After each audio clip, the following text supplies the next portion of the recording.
Hello tout le monde, aujourd'hui on se retrouve pour parler tendance mode. Depuis quelques années, je dirais 2-3 ans, les années 90-2000 sont revenus en puissance. Aujourd'hui, ce qui est plutôt à la mode, c'est la fin des années 90, le début des années 90. J'ai divisé cette vidéo en deux parties. La première sur les années 90 et la deuxième sur les années 2000. Pas mal de tendances qui quand même vont se chevaucher d'une décennie à l'autre. Des tendances qui sont nées fin 90 et qui se prolongent début 2000. On commence tout de suite avec les années 90. Pour faire honneur aux années 90, j'ai mis une petite tenue avec une petite jupe écolière, un top pastel, des petits access en plastique et évidemment le petit chouchou. Je suis une très grosse nostalgique des années 90. Contrairement aux années 2000 que j'ai bien vécu et dont je me rappelle vraiment bien, je n'ai pas vécu dans les années 90 puisque je suis née en 95, donc je me rappelle de rien. J'ai découvert les années 90 bien plus tard quand j'étais ado et jeune adulte grâce aux séries Buffy, Friends et Sex and the City, et en fait ça a été un énorme coup de cœur. Je suis littéralement tombée amoureuse de l'ambiance. Là il y a des tenues de dingue, ambiance de folie. Je sens que c'est une décennie qui a été hyper arty, hyper mode. Dans la vidéo je vais pas faire une liste comme ça de toutes les tendances des années 90 parce que ça serait impossible et puis ça serait super chiant. J'ai essayé de regrouper les tendances dans 4 styles révélateurs de cette décennie niveau fringues. Style numéro 1, le style grunge et rock. C'est un style qu'on a beaucoup vu sur des célébrités comme Winona Ryder ou Kate Moss. En gros, c'est une jupe écolière, un crop top, des Doc Martens, une veste en cuir, où on a la version aussi mom jean, veste en cuir, t-shirt de groupe, Doc Martens toujours. Il y avait aussi beaucoup de chemises en flanelle, genre chemise de bûcheron. Donc c'est les années grunge, c'est les années rock, c'est les années Nirvana avant que Kurt Cobain se suicide en 1994 et avant que la pop et le hip-hop nous prennent le dessus au niveau musical. Côté série télé, évidemment, l'héroïne qui représente vachement bien ce style, c'est Buffy. Elle est tout le temps ou très souvent habillée comme ça avant une fight. Je vais vous montrer 2 looks qui sont hyper représentatifs de ce style. Donc le premier, c'est son total look cuir qui est ultra connu avec ce pantalon en cuir rouge iconique. Le deuxième look qui fait vraiment très 90s, donc elle a une veste en cuir, une mini robe avec un motif léopard et des bottes noires à bout carré. Donc on le voit bien, les années 90 c'est vraiment une décennie qui est très cuir avec les blousons mais aussi des cabans en cuir très longs, des pantalons en cuir aussi, des jupes en cuir, le total look cuir. C'est aussi une décennie qui a vu réapparaître sur le devant de la scène le motif léopard. On le sait, c'est un motif qui souffre un peu d'une double connotation. D'un côté c'est un peu un motif chic, mais de l'autre c'est un côté ultra vulgaire. Pour moi, aucune raison de l'associer à une connotation. Et je pense que dans les années 90, ce motif est vraiment associé à la libération sexuelle, la force, le pouvoir, et je pense que c'est pour ça que Buffy en porte tant. Numéro 2, le style casual. C'est un style qu'ont adopté beaucoup de personnes et je pense peut-être surtout les Américains dans les années 90. C'est un style qui est vraiment beaucoup dépeint dans les premières saisons de Friends, donc entre 94 et 99. Donc en gros c'est le mom jean, le débardeur, la basket blanche. On peut aussi avoir la version, une petite robe chemise basket blanche. Beaucoup également de sac à dos, de sweat, de casquettes, de baskets New Balance. 3. Le style girly, on va dire comme ça.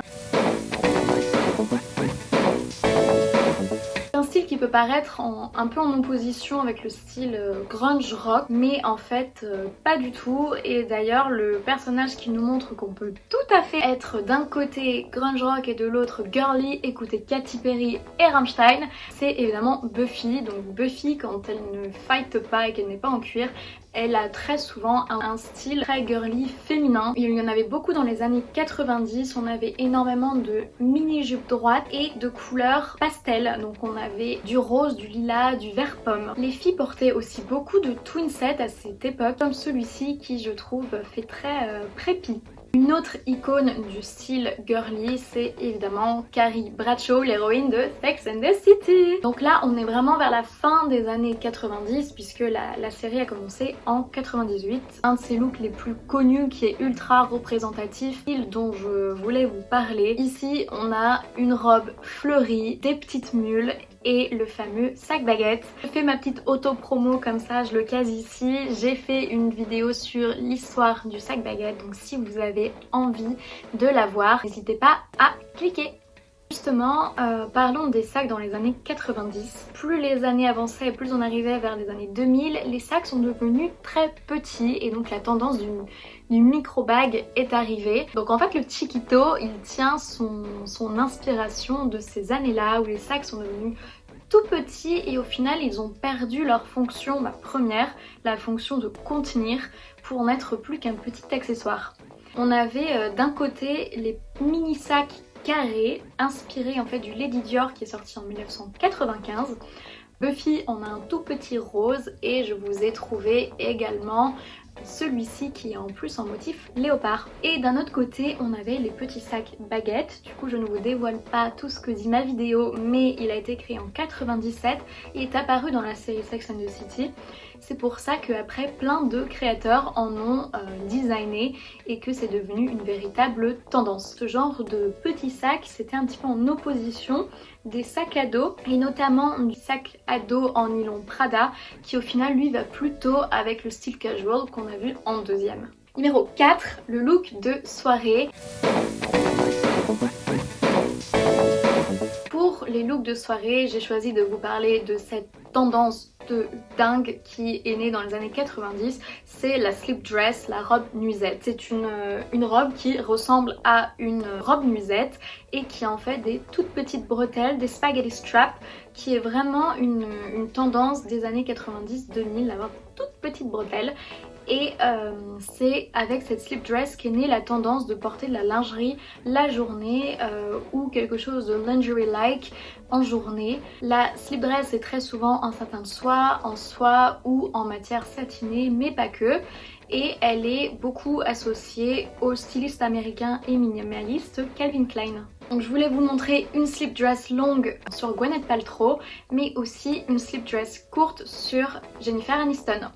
D'ailleurs sur cette photo, Jennifer Aniston porte des sandales à bride, des strappy sandals, qui sont également une tendance des années 90. La rivale de la slip dress à cette époque est une robe qui est née vraiment à la toute fin des années 90 et c'est pour ça que je la cite en dernier.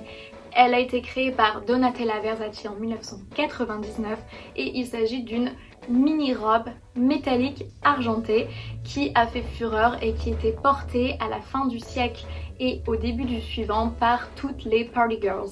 Je pense que si vous aimez cette décennie et que vous avez envie un petit peu de vous inspirer de ces looks, vous pouvez carrément reprendre tous les looks que je vous ai montrés parce qu'en fait ils sont hyper représentatifs et hyper révélateurs des tendances qu'il y avait à cette époque.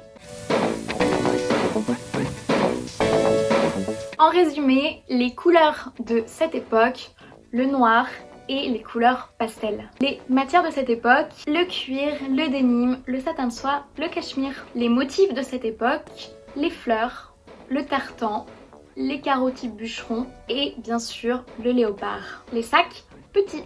Les chaussures, des Converse, des Doc Martens, des bottes à bout carré, des mules, des baskets blanches et des baskets New Balance. J'espère que vous avez aimé cette vidéo et que ça va vous inspirer, que vous avez aimé en savoir un petit peu plus sur les années 90 et que vous avez une meilleure idée de toutes les tendances de cette époque-là. Et je trouve que c'est ultra intéressant parce que du coup on se rend compte d'à quel point aujourd'hui on ne fait que aller se servir dans les archives des créateurs et ressortir des tendances des années 90 pour les remettre au goût du jour et qu'au final aujourd'hui partout on fait que voir des tendances des années 90. J'espère que vous serez présents pour la suite de cette vidéo qui portera du coup sur les années 2000. N'hésitez pas à vous abonner juste ici.